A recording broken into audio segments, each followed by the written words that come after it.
এক গ্রামে পুরনো একটি গাছের নিচে একটি ছোট্ট মেয়ে বাস করত। তার নাম ছিল মিতু। মিতু সবসময় একা থাকতে পছন্দ করত এবং রাতে গ্রামের পাশে পুরনো জঙ্গলে ঘুরতে যেত। একদিন মিতু জঙ্গলে ঘুরতে গিয়ে একটি অদ্ভুত আলো দেখতে পেল। আলোটা গাছের উপর থেকে আসছে। কৌতূহলবশত মিতু আলোর দিকে এগিয়ে গেল। সে দেখল আলোটা আসলে একটি ছোট সাদা রঙের পুতুলের মতো কিছু একটা। পুতুলটি হাসছিল আর তার চারপাশে আলো ছড়াচ্ছিল।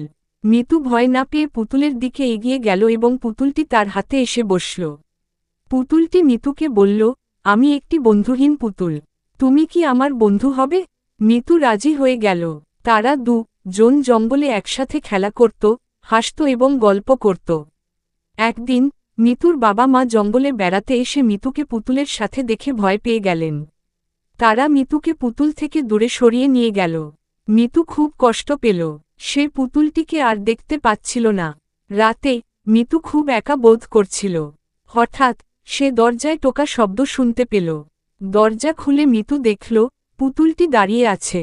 পুতুলটি মিতুকে বলল, যদি তুমি আমাকে ভালোবাসো তবে ভয় পেও না, আমি তোমার বন্ধু। মিতু তখন পুতুলটিকে জড়িয়ে ধরল এবং তারা দুজন আবার একসাথে হয়ে গেল।